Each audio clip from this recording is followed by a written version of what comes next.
Em, karena udah jam 1, langsung dimulai aja ya.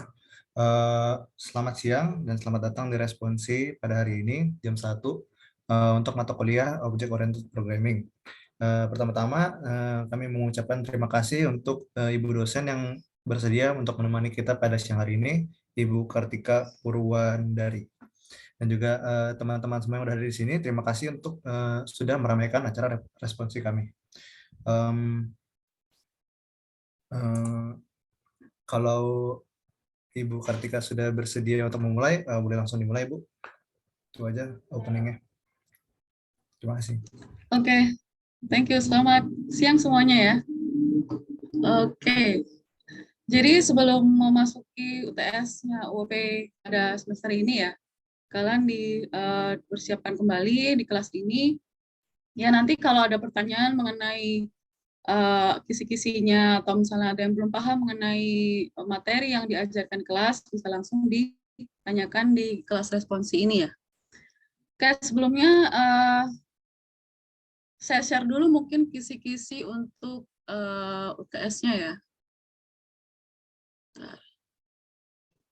Oke, sudah terlihat ya. Mungkin dari dosen kalian sudah membicarakan juga masalah kisi-kisi ini, bahwa nanti kalian akan dibuat mengumpulkan sebuah coding ya, di mana waktunya adalah 200 menit.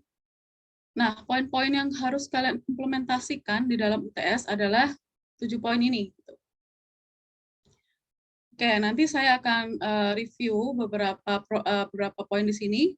Saya urut aja nanti kali dari dari 1 sampai 7 ya. Gimana nanti kalian bisa refresh mengenai kelas, objek, kemudian konstruktor di sini, kemudian enkapsulasi, inheritance, polymorphism, kemudian juga composition dan agregasi. Nah, untuk composition agregasi ini kalian perlu menjelaskan nanti ya di dalam coding berupa komen. Mengapa kalian menggunakan komposisi atau mengapa kalian menggunakan agregasi gitu. Jadi setiap kelas yang kalian bentuk, apakah itu komposisi atau agregasi gitu ya. Sebelumnya suara saya sudah jelas ya? Terdengar? Terdengar jelas, Bu. Oke. Ya, begitu ya. Jadi sehari ini saya akan mereview beberapa poin di sini.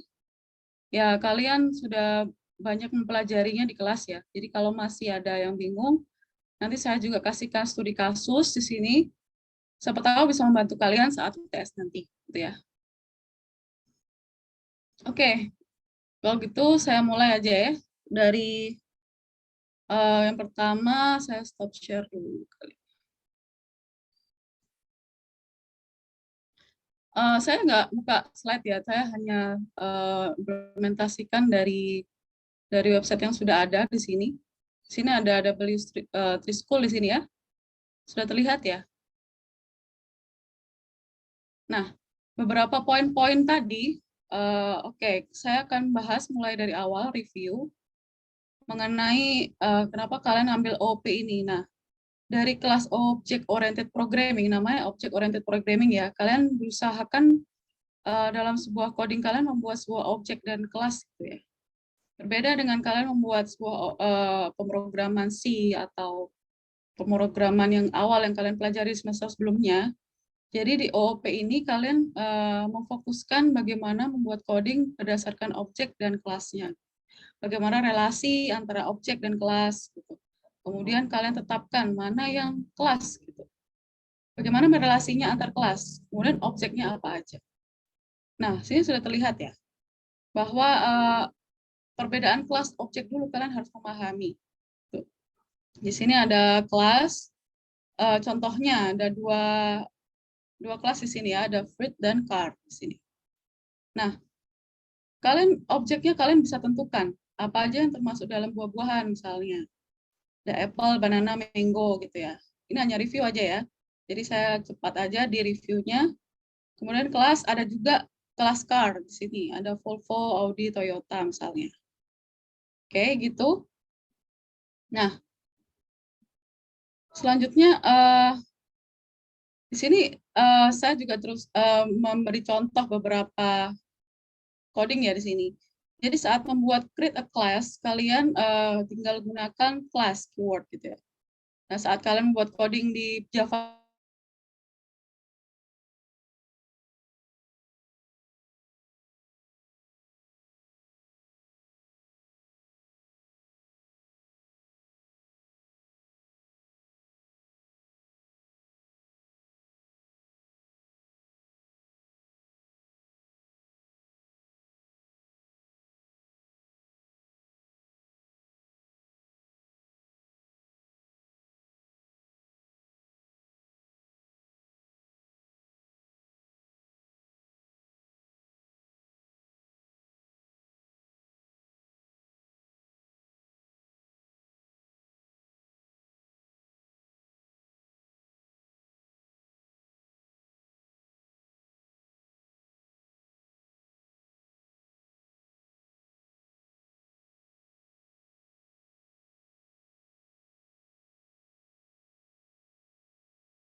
udah terputus ya?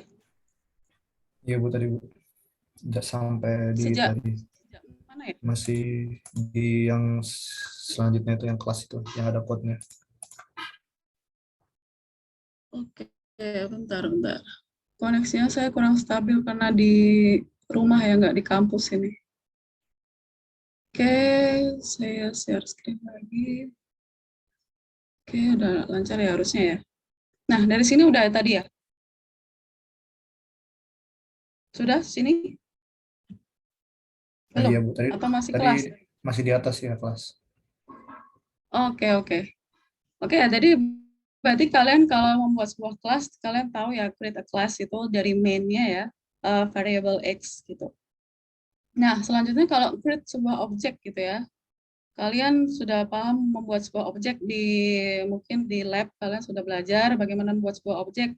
Kalian menggunakan keyword new di sini untuk memanggil objek tertentu. Nah, kalau kalian membuat kelas main, kalian panggil dia objeknya sebagai main gitu ya. Kalian jangan lupa menggunakan namanya constructor di sini dengan menggunakan keyword new. Kemudian untuk memanggil atributnya atau variabel dari kelas itu, kalian bisa gunakan .x gitu. Oke, kelas dan objek jelas ya. Saya skip. Ada juga misalnya ini multiple object. Multiple object, kalian buat sebuah objek dua di sini dengan nama yang berbeda, objek satu, objek dua gitu.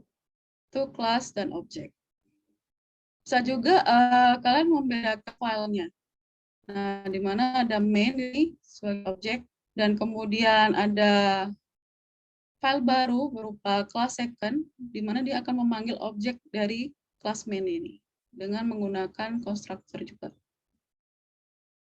Oke ya, kelas dan objek jelas ya. Kemudian dari kelas objek, saya lanjut poin 2 ada constructor ya. Constructor ini adalah tadi kita memanggil sebuah, ketika kita memanggil sebuah objek kelas gitu, yang kita buat. Oke, di situ kita bisa menggunakan, oke di sini jelas ya, kita memanggil kelas main di sini, create a class, atributnya apa aja yang kalian buat, bisa berupa wrapper class yang kalian buat itu, yang kalian sudah pelajari wrapper class, kemudian juga bisa berupa integer atau variabel-variabel lainnya gitu ya. Nah, ini dia memanggil create a class constructor dari main class. Nah, sebelumnya kita perlu menginisialisasi dulu value-nya dari kelas atribut X yang kalian buat ini. Misalnya dia buat public main gitu. Kalau public berarti dia bisa digunakan di kelas manapun dan di package manapun gitu. Saat kalian membuat sebuah kelas public gitu ya, dengan variabel X sama dengan 5 di sini. Nah, kalian tinggal panggil saat di main-nya gitu. Create object dari kelas main. Akan menggunakan constructor di sini. Itu dia constructor salah satunya ya. kita panggil dengan menggunakan new di situ di sini. New main dari yang main. Kemudian kita print dari value X, maka akan keluar outputnya adalah 5. Gitu ya. Nah, apa aja sih parameter-parameternya? Nah, kalian bisa juga mengganti suatu parameter dari public main yang kalian buat, public class yang kalian buat. Sebagai contoh ini, kalian punya kelas dengan integer X. Kemudian main-nya kalian buat dengan variabel Y, gitu. Di mana X-nya itu akan sama dengan Y. Nah, saat kalian masukkan main-nya sebagai 5, 5 ini akan menggantikan Y di sini ya, maka akan keluar juga nilai myObject.x-nya, outputnya adalah 5. Oke, itu ya. Konstruktor satunya lagi ada di sini, kita bisa menggunakan beberapa parameter ya. Ya, misalnya di sini ada kelasnya ada 2 nih sudah parameternya. Ada model year, ada model name. Nah, dari ini kalian perlu juga membuat tadi inisialisasi lagi, di mana di saat pemanggilan main, dia memanggil year dan name-nya. Jadi di main nanti, di main Java-nya, kalian tinggal memanggil menggunakan konstruktor tadi, menggunakan sesuai dengan inputannya ya. Sini ada year dan name, berarti kalian inputkan tahun dan namanya apa gitu. Kemudian dia akan menampilkan berdasarkan kelas yang kalian panggil sesuai parameter-parameter yang ada di dalamnya. Oke, jadi outputnya akan menjadi tahun dan namanya. Jelas sampai sini objek, kelas, dan konstruktornya? 2 poin sudah terlewat ya. Cukup jelas? Oke, saya lanjut ke enkapsulasi. Nah, kalau enkapsulasi namanya semua objek dan kelas yang kita buat itu dimasukkan ke dalam sebuah kapsul gitu ya. Jadi kalau objek oriented itu memang kita perlu sebuah objek dan kelas itu kita buat sebuah kapsul gitu, kita jadikan satu kesatuan gitu. Nah, di saat itu kita juga perlu memanggil sebuah get dan set. Gitu. Saat membuat kelas, kita perlu juga apa yang akan kita ambil dari kelas itu dan apa yang akan kita set dari kelas itu. Nah, disitulah kita belajar enkapsulasi, kita menggunakan get dan set di sini. Misalnya, oke, kita ambil get name-nya, gitu, getter dan setter, gitu ya. Kalau di lab kalian sudah belajar juga getter dan setter. Nah, di sini kita menggunakan private tapi dia hanya terbatas aksesnya gitu. Nah, contohnya kita ambil apa? Kalau kita udah membuat person di sini apa aja misalnya ada name di situ, ada alamatnya gitu ya.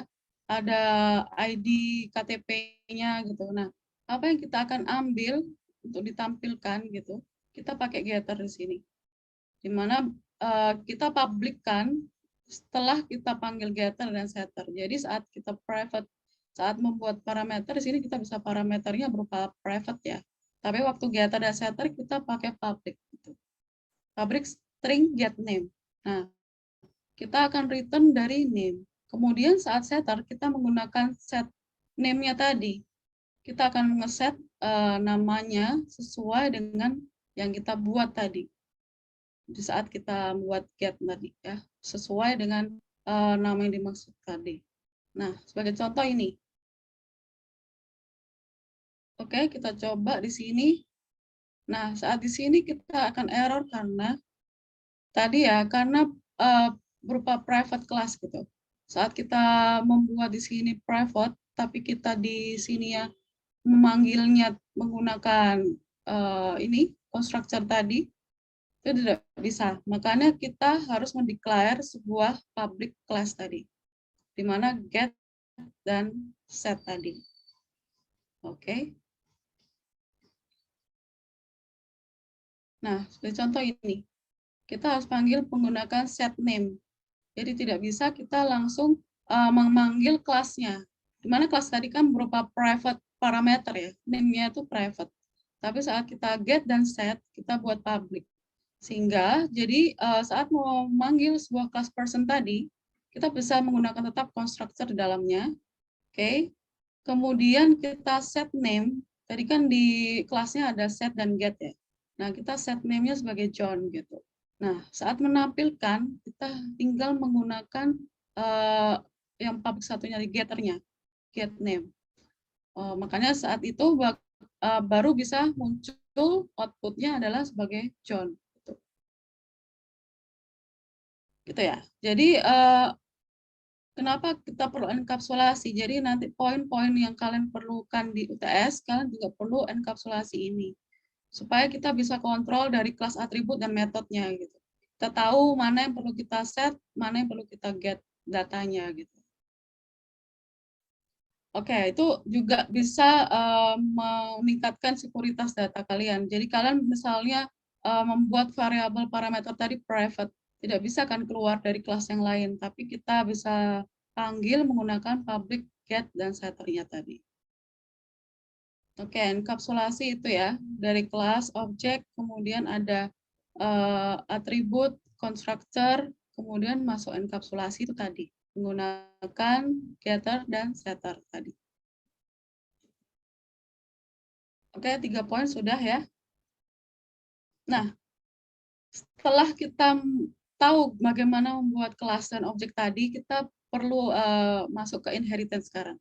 Di mana inheritance itu dia adalah memanggil orang tuanya gitu, parents-nya dari kelas itu. Misalnya tadi kita punya fruit tadi ya. Fruit tadi itu termasuk parent class kan. Tapi di dalamnya kita punya child class-nya. Jadi langsung aja ke inheritance di sini. Nah, dia dibagi menjadi subclass dan superclass. Oke, di mana subclass itu kelas yang akan diberikan warisan dari kelas yang lainnya. Contohnya di sini adalah parent-nya ya. Nah, di sini sebagai contoh cars tadi. Cars itu bagian dari vehicle ya, vehicle kendaraan-kendaraan. Gitu. Misalnya ada di sini, kita detek dulu parent kelasnya. Oke. Nah, saat kita memanggil inheritance, kita tinggal menggunakan keyword extends ya. Oke, situ ada class sebagai subclass yang akan inherit ke attributes dan methods dari vehicle class atau superclassnya. Oke, gitu jelas ya. Nah, jadi saat memanggil kelasnya, dia akan extend ke vehicles. Di situ baru kalian bisa memanggil objek dari cars. Oke, dia sudah extend dari vehicles, dia mempunyai brand dan juga bunyinya seperti apa gitu. Misalnya di sini home-nya tutut situ ya. Nah, oke, jadi saat kita memanggil home method tadi dari kelas myCar objek tadi, kita bisa tinggal panggil mycar.home karena dia public ya. Oke, jadi car brand-nya keluar sesuai dengan model name-nya tadi. Yaitu Mustang. Oke, kalau inherits dia akan menggunakan keyword extends gitu ya. Karena dia adalah berupa pewarisan dari kelas utamanya, super kelasnya atau parents-nya. Seperti itu. Oke, itu inheritance. Nah, inheritance itu pasti menggunakan extends. Kalau kalian membuat sebuah kelas yang bisa diturunkan ke kelas lainnya, jadi nanti ada studi kasus misalnya ya, ada bank di situ. Bank mempunyai account. Nah, account-nya itu kan bermacam-macam. Dia akan bercabang. Misalnya, kalian kalau misalnya di bank, kalian membuat account misalnya credit card gitu. Kemudian ada juga saving accounts. Kemudian debit kalian gitu. Kemudian ada juga yang buat account yang lainnya. Nah, itu termasuk penggunaan inheritance tadi. Oke, kemudian ke poin selanjutnya ada review tentang polymorphism. Nah, kalau kita belajar polymorphism, itu artinya ada dua ya. Ada berarti poly dan polymorphism gitu. Jadi berbagai bentuk.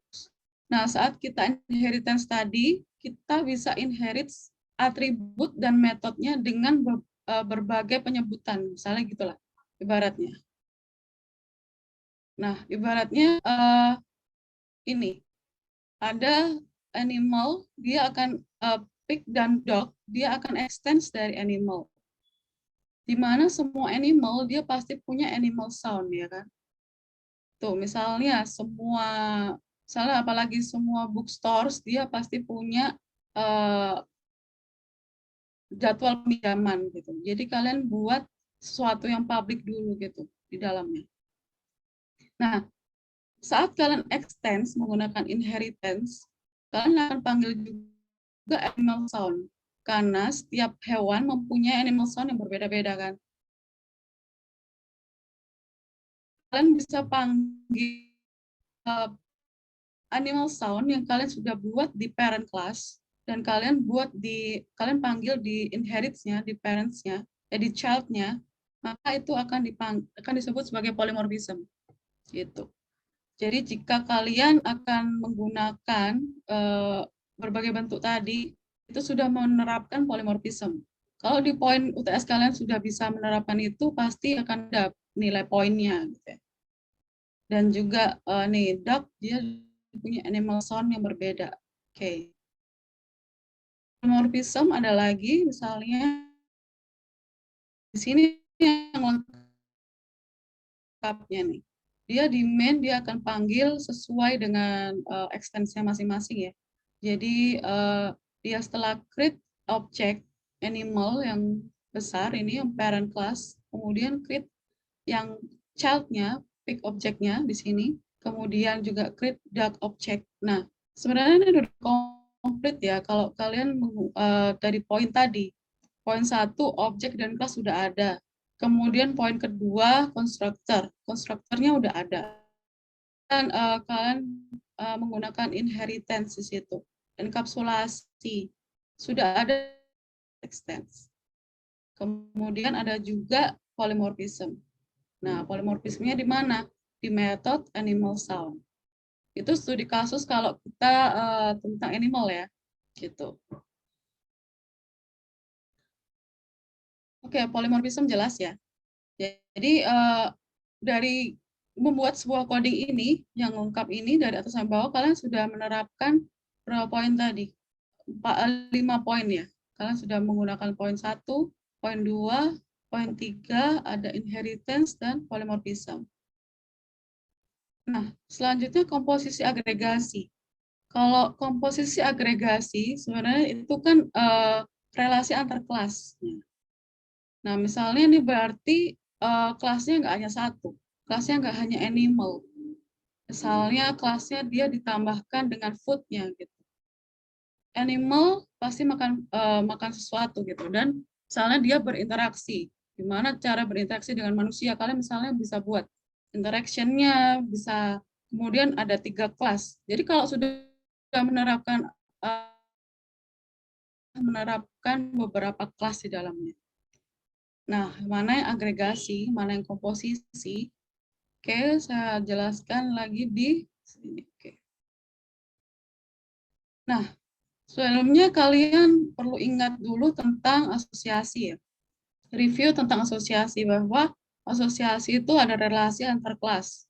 Jadi koneksi antara kelas yang kalian buat gitu, 2 kelas aja yang sudah berelasi itu namanya asosiasi.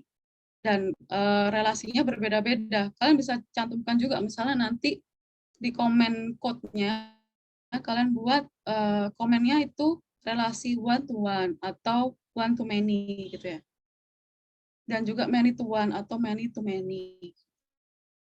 Nah, dari situ kalian bisa lengkap langsung gitu. Di komen code-nya kalian buat agregasinya di mana review sebentar tentang nih kalau asosiasi tadi itu membagi antara komposisi dan agregasi ya, kalau kalian masih ingat.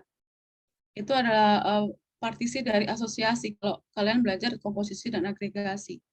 Nah, di mana perbedaannya? Saya review sebentar. Kalau komposisi itu dia lebih terikat gitu ya antar kelas satu dengan kelas lainnya. Ibaratnya kalau kalian mungkin sudah punya pacar gitu ya, komposisinya antar kalian kan saling saling saling menyemangati, kalian saling support gitu kan berarti udah antara belongs to your parent your relationship gitu. Jadi kalian emang sudah ada relasi yang kuat gitu ya misalnya. Jadi komposisi itu seperti itu. Jadi jika satu objek satu kelas yang lainnya dihapus gitu ya, atau hilang, kalian tidak gunakan, maka akan berpengaruh ke kelas lainnya. Gitu. Beda lagi sama agregasi.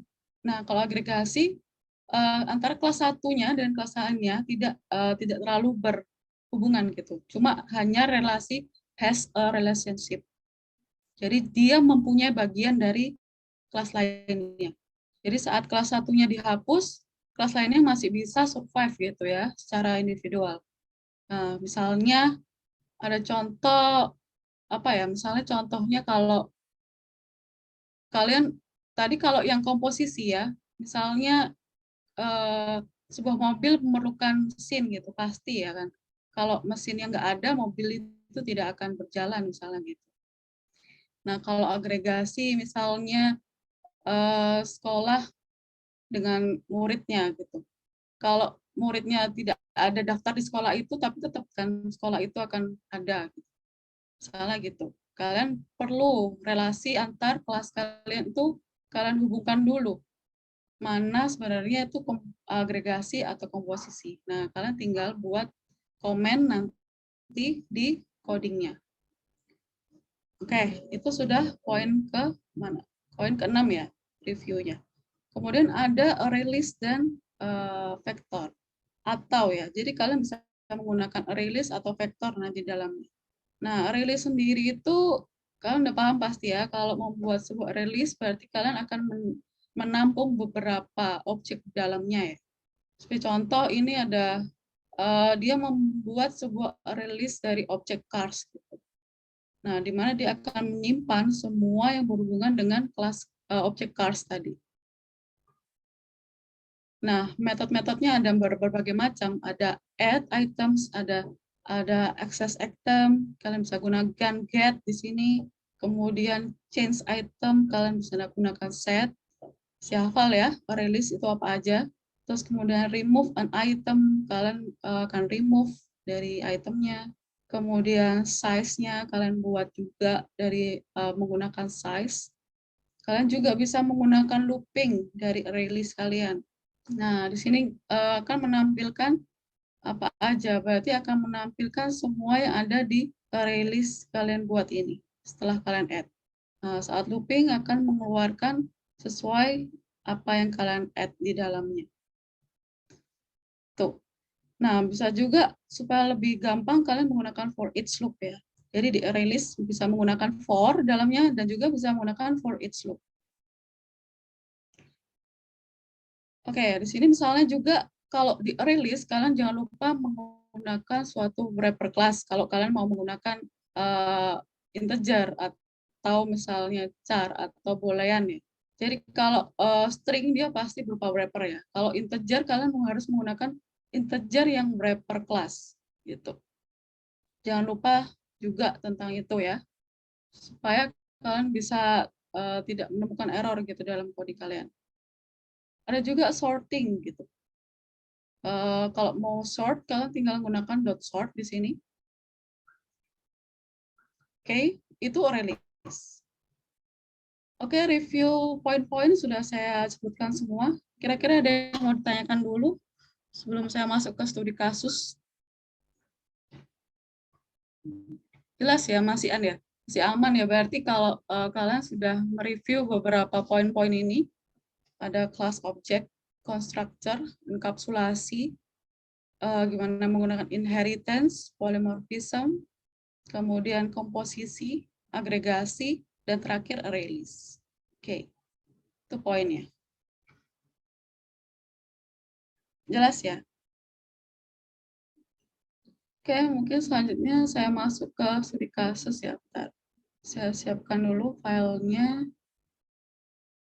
Ini saya nggak tahu ya, mungkin studi kasusnya akan seperti ini kompleksnya atau hanya studi kasus ringan ya nanti di UTS, di mana kalian harus menerapkan dari poin-poin itu tadi.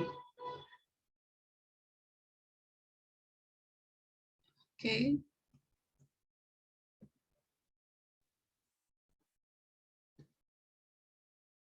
Share screen.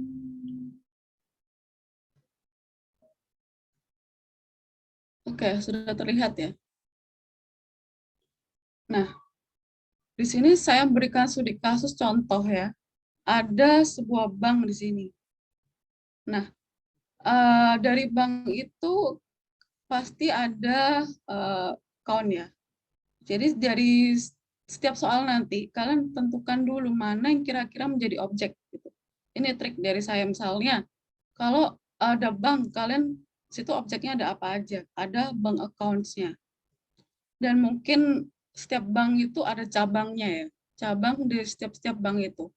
Nah, dari account, kemudian account itu dimiliki oleh siapa? Dia dimiliki oleh person kan. Jadi setiap person itu juga berupa objek. Oke, kalian udah tentukan ya. Berarti ada berapa objeknya. Dari bank tadi ada eh, bank account, ada branch-nya, cabangnya, ada person yang mengambil account tadi, kemudian ada juga tipe dari account. Nah, account tadi akan menerapkan dari inheritance ya. Inheritance dari itu tadi ya, account-nya dibagi. Misalnya di sini sebagai contoh ada beberapa account. Account mortgage account, kemudian checking account, dan juga bentar,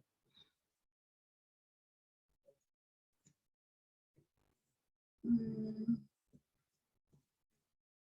bentar ya.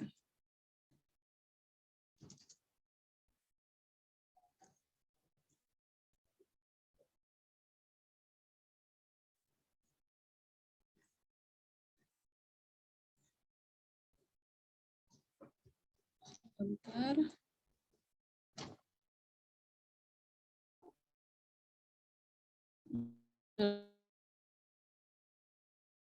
Dia dibagi menjadi account-account ini. Ada 3 tipe account. Berarti dia akan inherit ke object accounts ya. Oke, kalian bisa bayangkan ya kalau paragraf 1, kalimat ke-1, kedua sampai di sini, akhir sini, dia akan ada 3 objek yang akan dibentuk. Objek bank accounts, kemudian cabangnya, kemudian juga ada personnya nanti, ada juga tipe dari account. Nah, dari situ kalian buat dulu misalnya kalau kalian terbantu dengan suatu kelas diagram, memasuki membuat codingnya, kalian buat kira-kira objeknya apa aja gitu. Dan di sini asal dari brands. Relasi dia adalah sebuah, kemudian dari bank ke brands ada agregasi. Komposisi di sini, agregasi di sini. Nah, itu kalian harus tentukan sendiri nanti mana yang teragregasi, mana yang terkomposisi antar saling-saling account objek ini gitu. Nah, sebagai contoh di sini, tadi sudah ada account, ada branch, ada banknya sendiri, kemudian setiap account dibagi lagi menjadi anak-anak ini, child-nya account tadi. Ada mortgage account, checking account, dan credit card account. Nah, mungkin nanti juga ada note di belakangnya gitu ya. Ada tipe account kredit itu dia apa aja di dalam. Dia punya credit card limit gitu. Kemudian di checking account dia mungkin punya overdraft fee, dan mortgage account dia nggak punya apa-apa.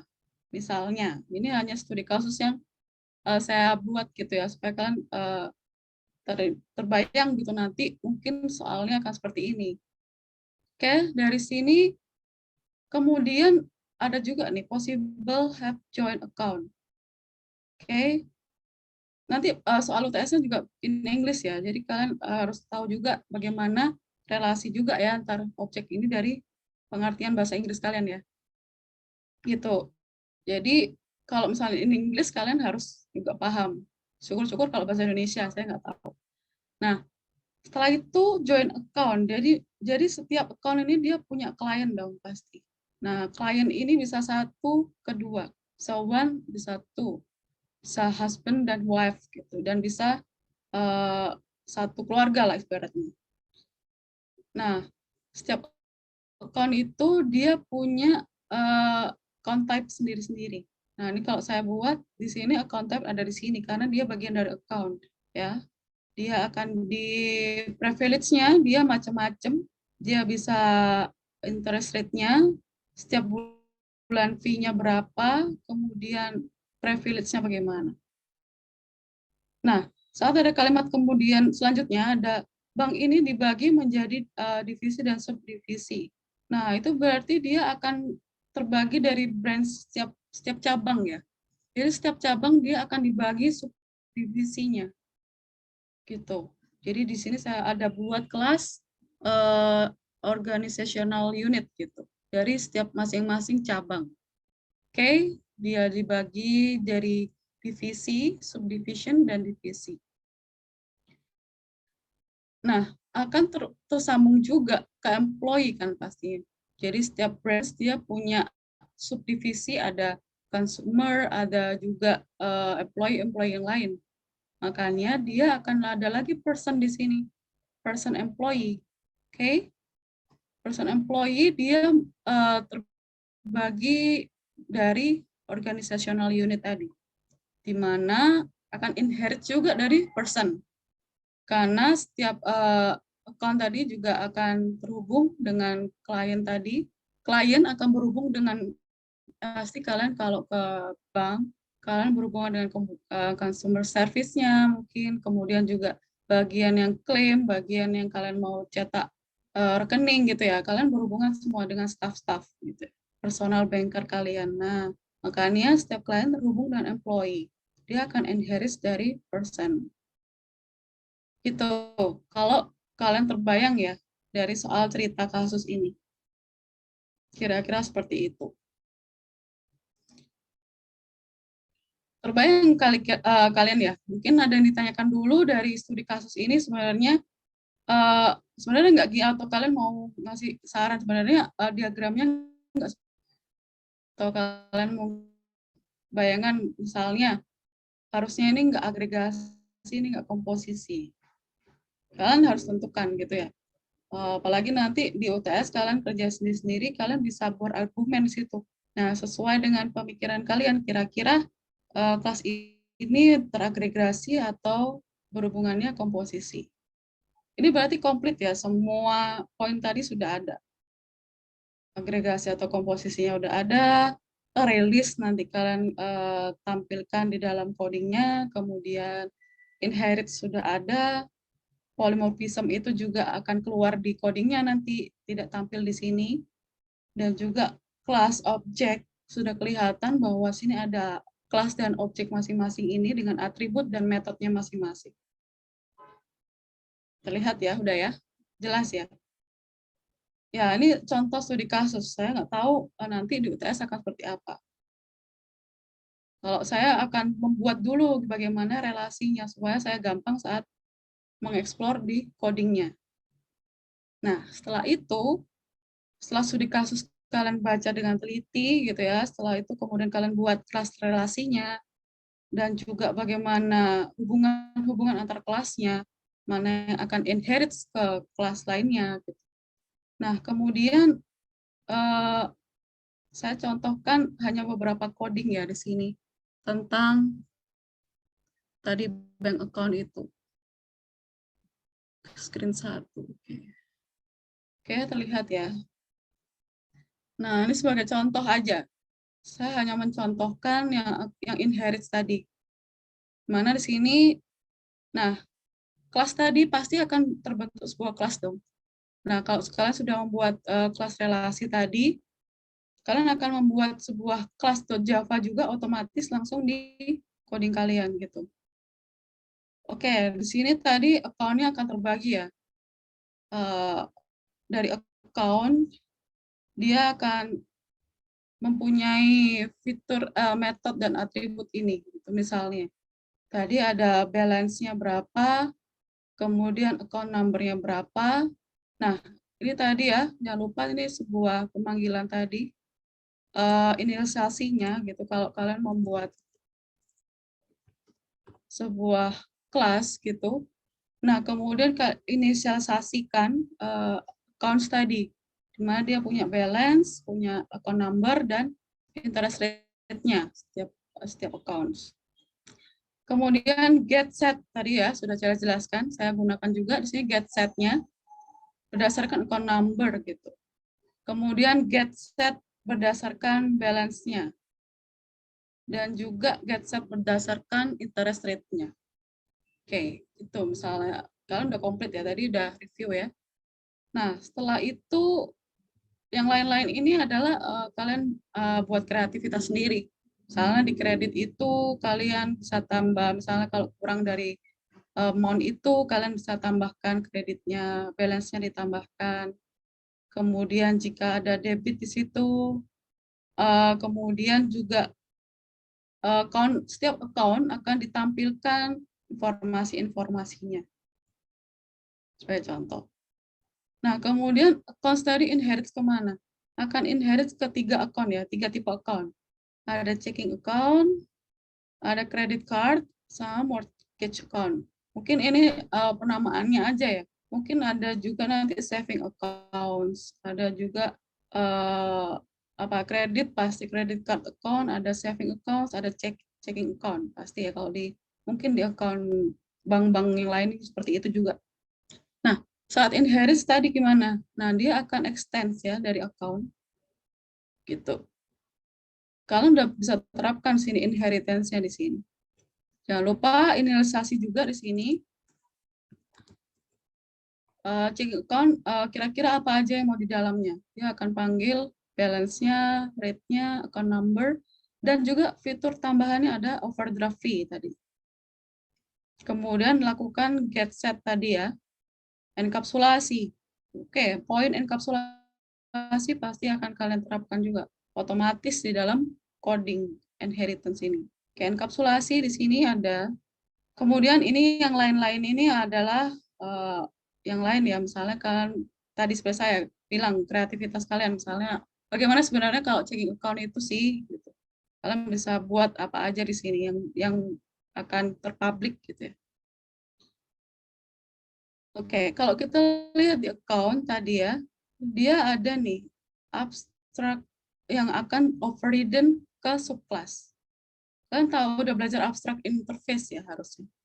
Nah, abstrak itu kalian akan mengidentifikasikan sebuah kelas di mana kalian sebenarnya tidak tahu bahwa, oh enggak gini, abstrak itu akan dipakai di semua inheritnya. Ibaratnya abstrak nggak kelihatan gitu. Kalau tadi ini kan debit ya, semua akun pasti punya debit. Tapi kalian bisa identifikasikan sebuah abstrak kelas di dalam parent kelasnya. Itu ya, terbayang ya. Kalian bisa juga buat account ini sebagai abstrak gitu. Karena ya itu tadi, kalian tidak tahu sebenarnya account ini ada apa aja di dalamnya, di mana kan kalian akan inherit ke subclass-nya lain, parents child-nya gitu. Nah, di sini saya bilang abstract function-nya akan overridden menggunakan berdasarkan subclasses-nya. Overridden termasuk apa tadi? Polymorphism ya. Oke. Polymorphism, point polymorphism kalian pakai juga pastinya. Gunakan di sini.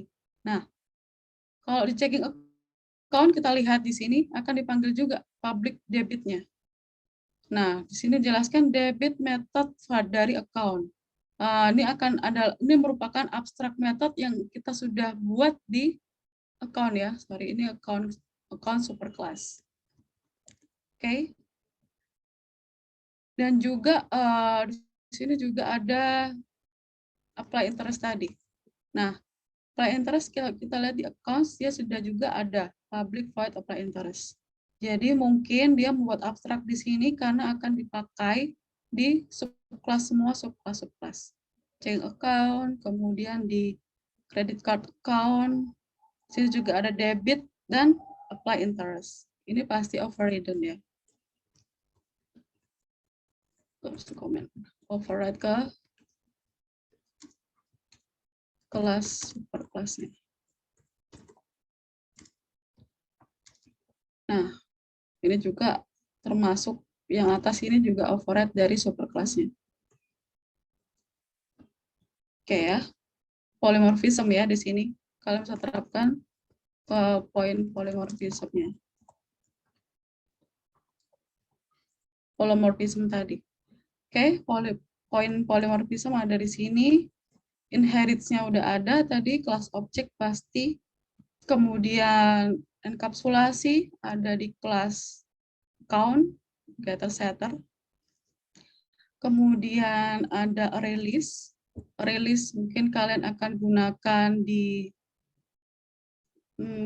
mungkin di setiap sini nanti akan kalian panggil release-nya, saya nggak pakai. Mungkin release akan digunakan di pembuatan person tadi. Jadi person akan memanggil release account, gitu ya. Setiap person akan punya 2 account bisa. Tuh. Dan juga tadi kemudian kalau ada yang many, one to many gitu ya, ke many gini pasti kalian itu bentuknya release gitu. Klien juga mungkin release berupa account ya. Tadi yang saya bilang tadi, kalau person dia akan membentuk release account. Oke, branch dan bank saya nggak beri contoh di codingnya ya. Kalian bisa dan bank tinggal kalian buat misalnya buat kelas baru di sini dari kelas branch di sini misalnya ada branch, ada kemudian apalagi tadi banknya. Jadi setiap kelas kalian buat setiap objek kalian buat file kelas sendiri-sendiri. Itu misalnya, nah misalnya di sini kalian boleh komen aja. Tadi kan di poinnya ngapa kalian terapkan agregasi atau komposisi gitu ya. Jangan lupa bahwa kalau komposisi tadi yang kuat gitu relasinya. Kalau agregasi yang lemah. Berarti tadi yang di sini bahwa bank dan branch ini akan kuat. Kalau banknya tutup berarti semua cabang akan tutup gitu kan. Gitu ya. Berarti bank dan branch dia akan membuat agregasi. Gitu. Kalian buat kenapa di sini agregasi? Karena misalnya jika bank ditutup, maka semua cabang bank juga akan tutup. Oke, gitu. Integrasi dengan kelas branch. Oke. Gitu. Nah, kalian buat sebuah code here. Kalian buat apa aja di dalam sini. Kalian gunakan release gitu. Jangan lupa atributnya berupa string apa gitu ya. Misalnya string apa di sini, kemudian integer apa lagi. Nah, itu yang diharapkan dari jawaban UTS kalian. Nanti semua coding ini kalian kumpulkan di dalam, mungkin di submitnya saya nggak tahu ya, nanti di Binus Mayanya atau mungkin dari gimana biasanya UTS sebelumnya, saya kurang paham kalau lewat online ini. Oke, gitu sih. Kira-kira ditanyakan dulu dari studi kasus yang udah saya kasih contoh, reviewnya, dan juga dari contoh ke kelas diagram tadi, kemudian implement ke codingnya, seperti itu. Ada yang ditanyakan?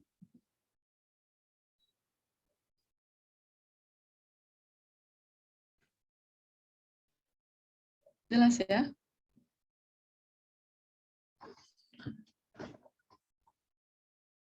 Kira-kira itu aja sih kalau dari saya review ya. Kalau ada langsung ditanyakan bisa. Gitu. Karena poin-poin UTS-nya hanya 7 poin itu, kalian dalam waktu 200 menit, kalian buat sebuah coding di dalamnya. Gimana? Mungkin saya balikan ke MC, kalau MC mau alurkan ini. Kayaknya udah cukup jelas Bu ya, nggak ada yang nanya lagi. Jelas ya? Paling sebelum kita tutup, aku boleh minta tolong sama teman-teman buat nyalain kameranya sebentar aja. Kita mau dokumentasi. Sebentar ya.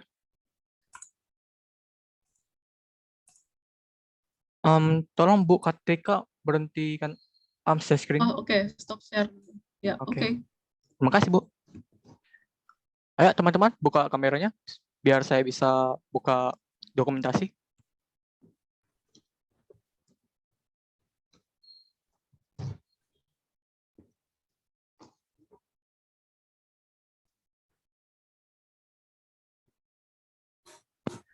Saya hitung dalam hitungan ketiga ya.